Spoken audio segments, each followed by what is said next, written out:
여러분 안녕하세요. 오늘도 하나님의 은혜가 여러분 모두에게 충만하시기를 빕니다. 그리고 우리에게 주어진 이 하루를 믿음으로 살 수 있기를 바랍니다. 그러면 사도신경으로 우리의 신앙을 고백하며 아침 예배를 시작하겠습니다. 나는 전능하신 아버지 하나님 천지의 창조주를 믿습니다. 나는 그의 유일하신 아들 우리 주 예수 그리스도를 믿습니다. 그는 성령으로 잉태되어 동정녀 마리아에게서 나시고 본디오 빌라도에게 고난을 받아 십자가에 못 박혀 죽으시고 장사된 지 사흘 만에 죽은 자 가운데서 다시 살아나셨으며 하늘에 오르시어 전능하신 아버지 하나님 우편에 앉아 계시다가 거기로부터 살아있는 자와 죽은 자를 심판하러 오십니다. 나는 성령을 믿으며 거룩한 공교회와 성도의 교제와 죄를 용서받는 것과 몸의 부활과 영생을 믿습니다. 아멘. 찬송가 310장 찬송하겠습니다. 310장 하나님의 은혜로. 옛날 찬송가는 410장입니다. 우리 1절 부르고 같이 기도하겠습니다.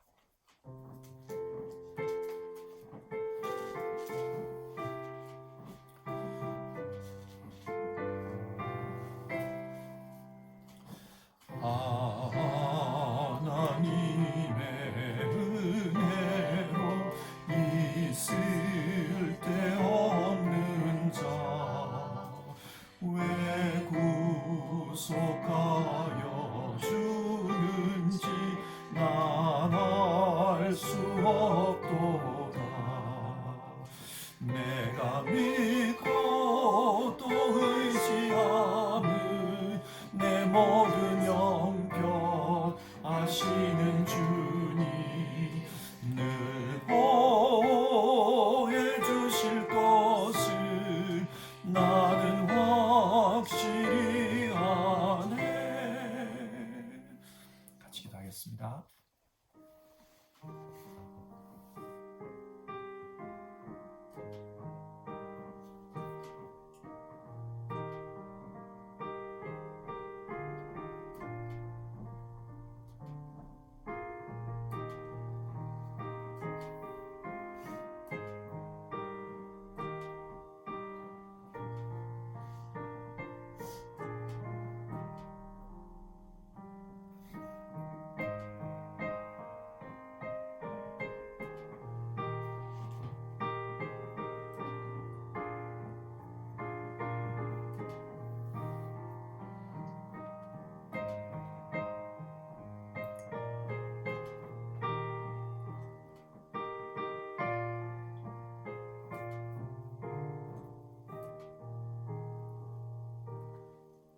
하나님, 오늘도 좋은 하루를 주셔서 감사합니다.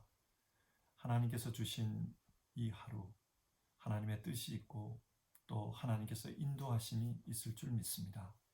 그래서 오늘 하루도 하나님의 말씀 붙들고 살아갈 때 하나님의 뜻을 이루어 주시기를 바라고 또 하나님의 인도하신 가운데 선한 길 갈 수 있도록 도와주시옵소서. 우리의 예배 가운데 함께 하시며 각자에게 필요한 은혜로 공급해 주시는 이 아침 되기를 바랍니다. 귀하신 예수님의 이름으로 기도드립니다. 아멘. 오늘 우리가 함께 읽을 성경 말씀은 호세아서 11장 1절부터 해서 11절까지입니다. 호세아서 11장 1절부터 11절까지 말씀입니다. 한 절씩 교독하시고 마지막 절 11절은 우리 같이 읽겠습니다. 1절을 읽습니다. 이스라엘이 어렸을 때에 내가 사랑하여 내 아들을 애굽에서 불러내었거늘 선지자들이 그들을 부를수록 그들은 점점 멀리하고 바알들에게 제사하며 아로새긴 우상 앞에서 분향하였느니라. 그러나 내가 에브라임에게 걸음을 가르치고 내 팔로 안았음에도 내가 그들을 고치는 줄을 그들은 알지 못하였도다. 내가 사랑의 줄 곧 사랑의 줄로 그들을 이끌었고 그들에 대하여 그 목에서 멍에를 벗기는 자같이 되었으며 그들 앞에 먹을 것을 주었노라. 그들은 애굽 땅으로 되돌아가지 못하겠거늘 내게 돌아오기를 싫어하니 아수르 사람이 그 임금이 될 것이라. 칼이 그들의 성읍들을 치며 빗장을 깨뜨려 없이 하리니 이는 그들의 계책으로 말미암음이니라. 내 백성이 끝끝내 내게서 물러가나니 비록 그들을 불러 위에 계신 이에게로 돌아오라 할지라도 일어나는 자가 하나도 없도다. 에브라임이여 내가 어찌 너를 놓겠느냐. 이스라엘이여 내가 어찌 너를 버리겠느냐. 내가 어찌 너를 아드마같이 놓겠느냐. 어찌 너를 스보임같이 두겠느냐. 내 마음이 내 속에서 돌이키어 나의 긍휼이 온전히 불붙하도다. 내가 나의 맹렬한 진노를 나타내지 아니하며 내가 다시는 에브라임을 멸하지 아니하리니 이는 내가 하나님이요 사람이 아님이라. 내 가운데 있는 거룩한 이니 진노함으로 네게 임하지 아니하리라. 그들은 사자처럼 소리를 내시는 여호와를 따를 것이라. 여호와께서 소리를 내시면 자손들이 서쪽에서부터 떨며오되. 같이 읽겠습니다. 그들은 애굽에서부터 새같이 아수르에서부터 비둘기같이 떨며오리니 내가 그들을 그들의 집에 머물게 하리라. 나 여호와의 말이니라. 아멘. 성경은 하나님과 우리의 관계를 부모와 자식의 관계로 비유합니다. 여러분, 부모가 자식에게 원하는 것이 무엇일까요? 여러 가지가 있겠지만 부모가 자녀에게 가장 원하는 것은 자기 인생을 행복하게 사는 것입니다. 자녀가 행복하게 사는 것을 보는 것, 그것을 부모는 기뻐합니다. 이것은 하나님도 마찬가지입니다. 하나님은 우리가 행복하게 사는 것을 원합니다. 그런데 문제는 무엇이 행복입니까? 사람은 자기의 경험을 통해서 생각하고 판단합니다. 그래서 경험이 적을 때는 자기 적은 경험의 수준에서 이것이 행복이다 그렇게 생각합니다. 예를 들어 어린 아이들은 재미있게 놀면 그것을 행복이라고 생각할 수 있습니다. 그래서 평생 재미있게 노는 것, 이게 행복한 거다 그렇게 생각합니다. 젊은이들은 꿈을 이루고 성공하는 것, 그것이 행복이라고 생각할 수 있습니다. 그러나 나이가 들고 인생의 경륜이 깊어지면 그것도 참된 행복이 아니라는 것을 압니다. 어떤 분의 설교에서 들었습니다. 김영삼 전 대통령은 중학교 시절부터 미래의 대통령 김영삼 그런 글귀를 책상 앞에 붙여놓고 살았다고 합니다. 어린 시절부터 꿈이 분명했던 것입니다. 그리고 마침내 그는 그 꿈을 이루었습니다. 그런데 그 꿈을 이루고 난 이후에 그의 인생은 행복하지 못했다고 합니다. 그의 아들은 소통령을 꿈꾸다가 감옥에 들어갔고 임기 말기 나라는 IMF 사태로 부도 위기에 몰렸습니다. 당시 경제 위기에 내몰린 많은 사람들이 대통령을 원망했습니다. 그는 꿈을 이루었지만 행복하지 못했다고 합니다. 무엇이 행복일까요? 하나님은 우리가 영원한 행복을 쫓아 살기를 원합니다. 그래서 영생의 길을 가라고 성경을 통해 말씀합니다. 하지만 사람은 그 하나님의 말씀을 제대로 이해하지 못합니다. 오늘 읽은 성경은 이런 말씀과 관련이 있습니다. 그러면 성경 말씀을 보겠습니다. 오늘 본문 내용은 내용상 세 단락으로 구분이 됩니다. 첫 번째 단락은 1절에서 4절까지입니다. 이 단락은 하나님의 사랑에 대해서 말씀합니다. 1절입니다. 이스라엘이 어렸을 때에 내가 사랑하여 내 아들을 애굽에서 불러냈거늘. 하나님은 이스라엘을 자신의 아들로 택하셨습니다. 출애굽을 준비하는 모세에게 하나님께서 이런 말씀을 합니다. 너는 바로에게 가서 이런 말을 하라. 이스라엘은 내 아들, 내 장자라. 내 아들을 보내주어 나를 섬기게 하라. 여러분, 하나님의 사랑이 무엇일까요? 하나님의 사랑은 선택입니다. 노예로 살던 이스라엘을 자기 자녀로 선택했습니다. 더 훌륭한 백성을 선택할 수도 있었지만 하나님은 이스라엘을 선택하셨습니다. 이 선택이 사랑입니다. 그러면 우리는 어떻습니까? 하나님은 우리 역시 만세전에 그리스도 안에서 하나님의 자녀로 선택하셨습니다. 하나님은 우리 역시 사랑하십니다. 그런데 그 사랑을 받은 이스라엘은 어떻게 반응했습니까? 2절 말씀입니다. 선지자들이 그들을 부를수록 그들은 점점 멀리하고 바알들에게 제사하며 아로새긴 우상 앞에서 분향하였느니라. 이스라엘은 마치 사춘기 시절 아이들처럼 그렇게 하나님께 반항했습니다. 하지 말라는 것은 더 했고 하라는 것은 하지 않았습니다. 그러나 하나님께서는 이런 이스라엘을 이해하셨습니다. 성경은 우리를 만드신 분은 우리의 체질을 아신다, 그렇게 말씀하지 않습니까? 하나님께서는 우리의 속성을 아시기 때문에 쟤들이 아직 어려서 그렇다, 그렇게 이해하셨습니다. 그래서 3절 말씀 보시면요, 그러나 내가 에브라임에게 걸음을 가르치고 내 팔로 안았음에도 내가 그들을 고치는 줄을 그들은 알지 못하였도다. 이스라엘은 반항했지만 하나님은 그들을 안아주셨습니다. 예를 들어 출애굽 후에 이스라엘 백성은 도가 지나칠 정도로 불평을 많이 했습니다. 먹을 것이 없다고 불평했고 물이 없다고 불평했습니다. 나중에는 하나님이 내려주시는 그 만나가 이제는 지겹다, 그러면서 불평했습니다. 이런 불평을 계속 듣다 보니까 모세가 더 이상 참을 수가 없었어요. 그래서 모세도 폭발합니다. 민수기 11장의 말씀인데요. 어찌하여 주님께서는 나를 이렇게 괴롭게 하십니까? 어찌하여 이 모든 백성을 저에게 짊어지우십니까? 제가 이 백성을 베기라도 했습니까? 낳기라도 했습니까? 어찌하여 저들을 약속의 땅으로 데리고 가라고 그렇게 말씀하십니까? 모세는 불평하는 이스라엘을 더 이상 참을 수 없었습니다. 하지만 하나님은 달랐습니다. 그들이 아직 어려서 뭘 모르기 때문에 저런다.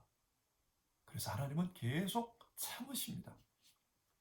4절 말씀 보시면 내가 사람의 줄, 곧 사랑의 줄로 그들을 이끌었고, 하나님은 참으십니다. 여러분, 하나님의 사랑이 무엇입니까? 하나님의 사랑은 참고 기다리는 것입니다. 우리 자신을 한번 생각해 봅시다. 우리에게도 이스라엘 같은 이런 모습이 있지 않습니까? 저는 그런 모습이 많은 것 같아요. 지금도 온전하지 못하지만 온전하지 못한 지금 생각해 봐도 부끄러운 그런 모습들이 얼마나 많았는지 모릅니다. 그런데 하나님께서는 그동안 참아주셨습니다. 기다려주셨습니다. 이것이 하나님의 사랑입니다. 그리고 본문의 두 번째 단락은 5절에서 7절입니다. 이스라엘의 고난에 대한 이야기입니다. 5절 말씀입니다. 그들은 애굽 땅으로 되돌아가지 못하겠거늘 내게 돌아오기를 싫어하니 아수르 사람이 그 임금이 될 것이라. 이스라엘 백성들은 계속해서 애굽을 그리워합니다. 출애굽 후에 이스라엘 백성은 가데스 바네아에서 중요한 기로에 섰습니다.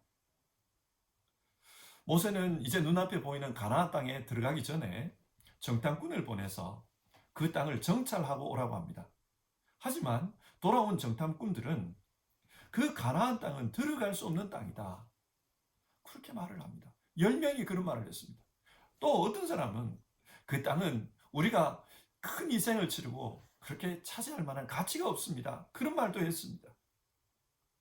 이런 보고를 들은 이스라엘 백성들은 모세를 원망하며 웁니다. 그리고는 지금이라도 늦지 않았으니 지도자를 세워서 다시금 이집트로 돌아가자, 그렇게 말합니다. 사람은 지나간 과거를 미화하는 경향이 있는 것 같습니다.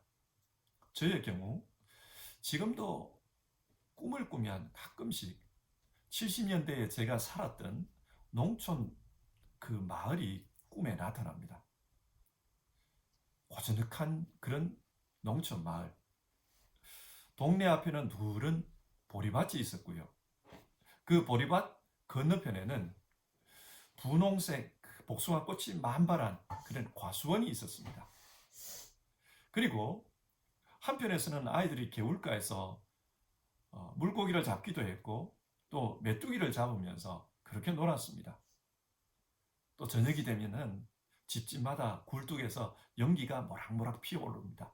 그러면 밥 짓는 냄새가 동네에 확 퍼집니다. 얼마나 아름다운지 모릅니다. 그래서 지금도 꿈을 통해서라도 그때 모습을 보면 기분이 참 좋아져요. 너무 그때가 그립습니다. 그러나 여러분, 그때가 과연 아름답기만 했을까요? 생각해보면 그렇습니다. 겨울이 되면 고드름이 처마 끝에 주렁주렁 매달려 가지고요. 얼마나 추웠는지 모릅니다. 그리고 화장실은 푸세식이었습니다. 게다가 밖에 있었어요. 자다가 배가 아프면은 귀신이 나올 것 같은 그곳을 찾아가는 게 얼마나 무서웠는지 모릅니다. 곤욕스러웠습니다. 이것뿐만이 아닙니다. 지금 생각해보면 그때 불편했던 게 한두 가지가 아니었습니다. 그래서 어릴 때는 이런 시골을 탈출해서 빨리 우리 집도 도시로 이사 갔으면 좋겠다. 그런 생각을 많이 했습니다. 그런데 왜 지금은 그 시절 그때가 그곳이 그리울까요? 사람은 현실이 힘들면 과거를 미화하는 경향이 있습니다. 이스라엘도 그랬습니다.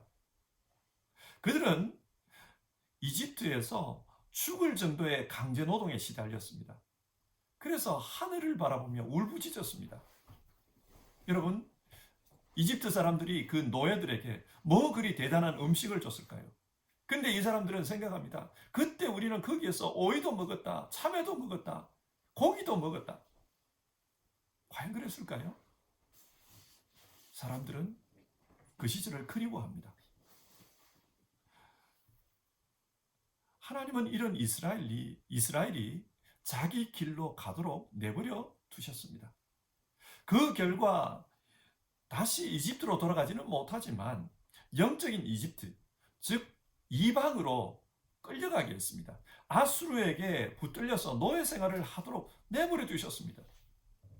이것은 두 가지 측면에서 생각해 볼 수 있습니다. 한 측면에서는 하나님께서 내버려 두신 것, 이게 징계이고요. 다른 한 측면에서는 이스라엘 스스로가 그걸 원한 겁니다. 예를 들어 신약 성경에 탕자의 비유가 나옵니다. 그 탕자는 유산을 챙겨서 아버지를 떠납니다. 왜 그런 선택을 했을까요? 자기가 생각할 때는 자기 행복을 위해서 그런 선택을 한 겁니다. 아버지가 볼 때는 이 아들이 잘못된 선택을 했지만 그 아들의 입장에서는 이게 최선의 선택이다. 그렇게 생각했을 겁니다. 그래서 아버지로서도 어떻게 할 수가 없었습니다. 그런데 이 아들은 언제 자신이 잘못된 선택을 했다는 것을 깨닫게 됩니까? 완전히 망하고 났습니다. 그때에서야 아버지의 품을 그리워합니다. 탕자의 아버지가 집 나간 아들이 언제 돌아올까 매일 동구 밖에 가서 서 있습니다. 여기서 우리는 그 아버지의 슬픔을 알아야 합니다. 아버지는 아는 겁니다. 그 아들이 그런 선택을 했지만 결과가 어떨 것이다 뻔히 보입니다. 경험 많은 아버지는, 그 아들을 잘 아는 아버지는 그 아들이 이렇게 되었을 것이다 결과를 뻔히 아는 겁니다. 그래서 그 아들을 기다리고 있습니다. 여기서 아버지의 슬픔을 우리가 읽을 수 있어야 합니다. 본문 7절 말씀입니다. 내 백성이 끝끝내 내게서 물러가나니 비록 그들을 불러 위에 계신 이에게로 돌아오라 할지라도 일어나는 자가 하나도 없도다. 히브리 원문으로 보면 이 본문이 좀 어렵습니다. 그래서 번역이 여러 가지가 있는데요. 다른 번역을 보면 이렇게 옮기고 있습니다. 그들이 높은 자에게 부르짖을지라도 그는 그들을 한 사람도 높이지 않을 것이다. 여기서 높은 자에게 부르짖을지라도 여기서 높은 자가 누구냐? 신학자들은 그것이 바알이라고 해석합니다. 이스라엘 백성들이 아수르에 끌려갔습니다. 그래서 가장 높은 신, 자기들이 생각할 때 가장 높은 신 바알에게 부르짖습니다. 하지만 그 바알은 그 중에 어떤 한 사람도 구해주지 못한다는 말씀입니다. 하나님은 이걸 알았어요. 그러나 이스라엘 백성은 그 바알을 선택했습니다. 그러다가 낭패를 당한 겁니다. 그리고 오늘 본문 세 번째 단락 8절에서 11절의 내용입니다. 이런 심판을 당하는 이스라엘을 보면서 답답해하는, 안타까워하는 하나님에 대한 말씀입니다. 이스라엘은 지금 아수르에서 고난을 당합니다. 이런 이스라엘에 대해서 하나님이 어떤 마음을 가지고 있는가? 8절과 9절이 말씀해 줍니다. 에브라임이여 내가 어찌 너를 놓겠느냐? 이스라엘이여 내가 어찌 너를 버리겠느냐? 내가 어찌 너를 아드마같이 놓겠느냐? 어찌 너를 스보임같이 놓겠느냐? 내 마음이 내 속에서 돌이키어 나의 긍휼이 온전히 불불듯 하도다. 내가 나의 맹렬한 진노를 나타내지 아니하며 내가 다시는 에브라임을 멸하지 아니하리니 이는 내가 하나님이요 사람이 아님이라. 뇌 가운데 있는 거룩한 이니 진노함으로 네게 임하지 아니하리라. 하나님은 이스라엘이 고난당하는 것을 그대로 두고만 보지 않겠다는 겁니다. 오늘 본문을 보면 아드마와 스보임이라는 지명이 나옵니다. 이 지명은 창세기에서 소돔과 고모라가 유황불에 의해서 망할 때 함께 망했던 그 도시입니다. 하나님은 이스라엘이 그렇게 망하도록 내버려 두지 않겠다는 겁니다. 왜 그렇습니까? 하나님의 긍휼이 불붙듯 하기 때문이라고 말씀합니다. 성경에는 긍휼이 불붙듯 하다라는 이 표현이 딱 3번 나오는데요. 첫 번째는 요셉이 이집트의 총리가 되었을 때 곡식을 구하기 위해서 찾아온 자기 형들을 만납니다. 그 형들을 보았을 때 이 긍휼이 불붙었다고 그래요. 두 번째는 솔로몬이 두 여인이 자기에게 찾아와 재판을 해달라고 합니다. 이 두 여인은 한 아이를 데려와서 이 아이가 서로 자기 아이라고 주장을 하는 겁니다. 솔로몬은 이 싸우는 두 여인에게 그렇게 자기 아이라고 주장을 하면 칼로 반씩 쪼개어서 나누어 주겠다고 합니다. 그러자 그 아이의 진짜 어머니가 안 된다고 합니다. 그러지 말라고 합니다. 차라리 저 여인에게 주라고 합니다. 그때 이 어머니의 마음에 긍휼이 불붙었다라는 표현이 나옵니다. 그리고 오늘 본문의 3번째로 나옵니다. 그러니까 하나님은 자기 자식을 눈앞에서 죽이려고 하는 그 상황을 바라보는 어머니 같은 그런 마음이라는 겁니다. 답답하다는 거예요. 불쌍하다는 거예요. 그래서 더 이상은 이스라엘을 그냥 내버려 둘 수가 없다. 이스라엘이 망하도록 내버려 두지 않겠다 결심합니다. 그래서 11절을 보면 이스라엘이 회복해서 다시 돌아오도록 하겠다 그렇게 말씀합니다. 자, 오늘 본문 내용을 한번 정리해 봅시다. 하나님은 이스라엘을 자기 자녀라고 부르십니다. 그런데 그 자녀가 아직 어려요. 그래서 하나님을 이해하지 못하고 계속해서 하나님께 반항합니다. 그러다가 자기 고집을 내세워서 바알을 선택하고 그 결과 아수르에게 팔려갑니다. 그리고 모진 고난을 당합니다. 하나님은 이런 이스라엘을 그냥 두고만 보지 않겠다. 내 마음에 긍휼이 불타오르기 때문에 그냥 가만히 있을 수가 없다. 그렇게 탄식하십니다. 자, 이 말씀을 오늘 우리의 상황에서 한번 생각해 봅시다. 우리 모두는 행복하게 살기를 원합니다. 하나님께서도 우리가 행복하게 사는 것을 원하십니다. 그런데 어떻게 사는 것이 행복할까요? 우리는 자기의 입장에서 이렇게 사는 것이 행복이다, 그렇게 생각하고 선택합니다. 근데 문제는 그 자기의 입장이 유한한 자기 경험에서 비롯된다는 사실입니다. 마치 어린아이는 노는 것이 최고의 행복이라고 생각하고 젊은이는 꿈을 이루는 것이 최고의 행복이라고 생각하는 것처럼 자기 자리에서 자기 경험에 근거해서 이게 최고 행복하다, 그렇게 생각합니다. 그리고 그 길을 선택합니다. 하나님이 보실 때는 우리의 선택이 안타까울 때가 많은 것 같습니다. 시공간을 초월하신 영원하신 하나님의 입장에서 볼 때는 우리의 선택이 잘못된 선택일 가능성이 크기 때문입니다. 그래서 하나님은 성경을 통해서 말씀해 주십니다. 마치 부모가 자식에게 이야기하듯이 말씀해 주십니다. 이런 길을 가라. 그래야 행복할 수 있다. 하지만 우리는 하나님의 그 말씀이 마음에 들지 않습니다. 그렇게 살면 행복할 것 같지가 않게 느껴집니다. 여러분, 이렇게 우리의 선택과 하나님이 제시하시는 길이 괴리감이 있을 때 어떻게 해야 할까요? 먼저는 하나님께서 우리를 사랑하시는 분이라는 것을 생각해야 합니다. 앞에서 사랑이 무엇이라고 했습니까? 하나님의 사랑은 선택이었습니다. 하나님의 사랑은 기다려줌이었습니다. 그처럼 하나님은 우리를 자녀로 선택하셨고 또 우리의 인생의 많은 부분에서 기다려주셨습니다. 이것은 하나님께서 우리를 사랑하신다는 말씀입니다. 그 사랑하시는 하나님께서 우리에게 행복의 길을 제시하십니다.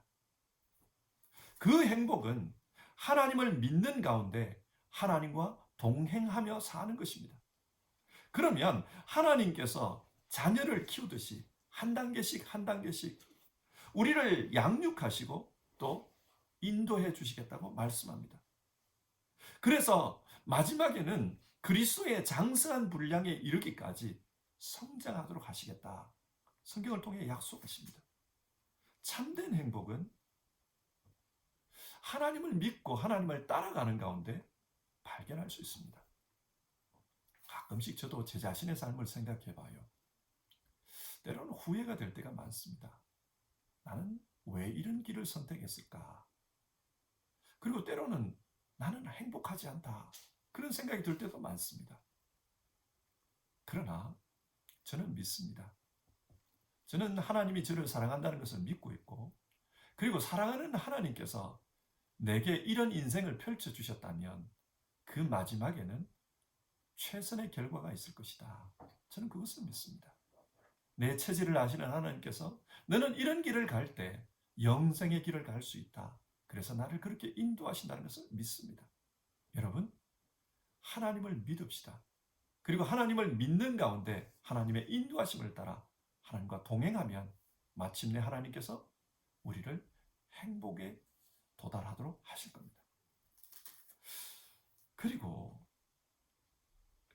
하나님의 좋은 자녀가 되었으면 좋겠습니다.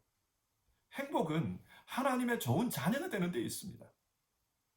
그런데 좋은 자녀가 어떤 자녀일까요? 좋은 자녀는 성숙했을 때 부모의 마음을 이해합니다. 그리고 부모를 헤아립니다. 어릴 때는 부모로부터 받는 걸 좋아해요. 부모님이 내게 줄 수 있는 게 뭘까 계산을 합니다. 하지만 성숙하고 보면 우리 부모님도 이게 필요할 텐데, 부모님도 지금 이게 어려울 텐데, 그런 생각이 납니다.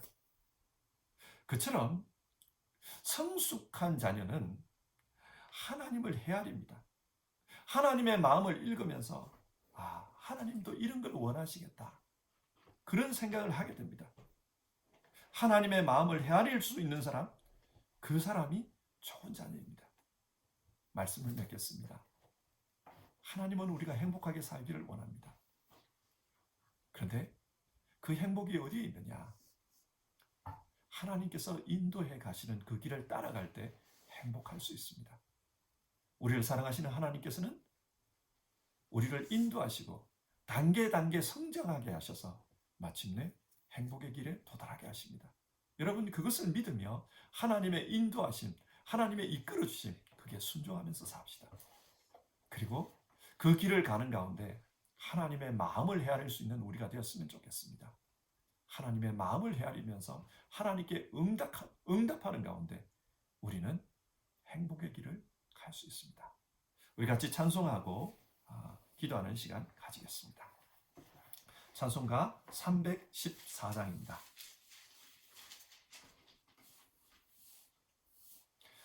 옛날 찬송가는 511장입니다. 314장 혹은 511장 내 구주 예수를 더욱 사랑.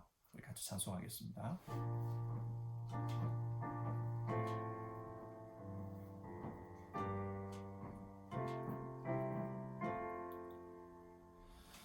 내 구주 예수를 더욱 사랑 엎드려 비는 말 들으소서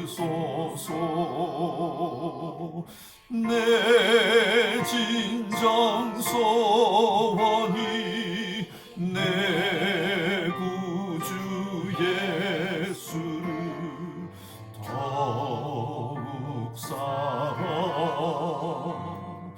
더욱 사랑. 우리 같이 기도합시다.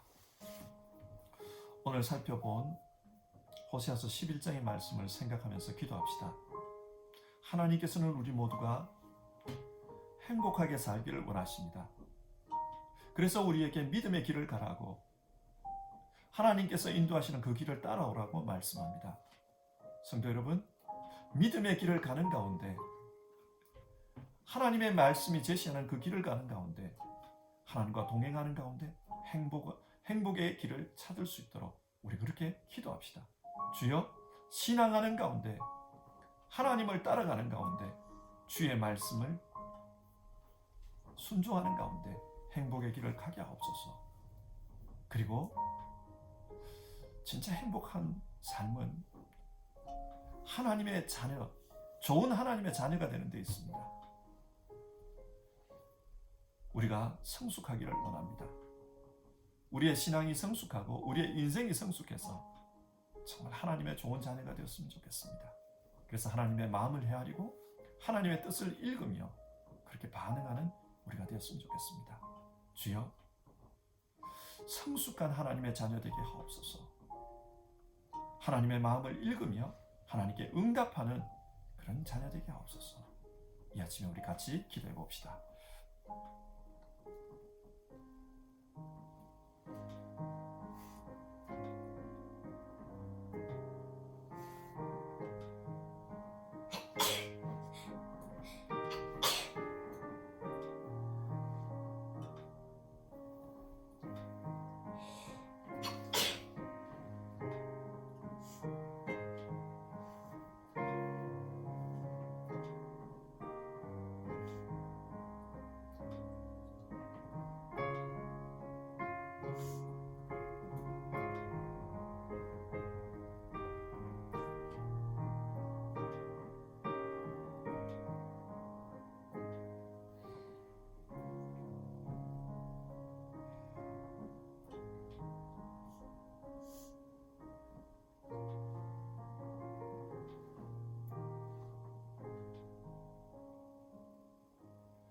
하나님 아버지, 오늘도 하나님의 말씀을 읽으며 우리 하나님의 뜻을 생각해 봅니다.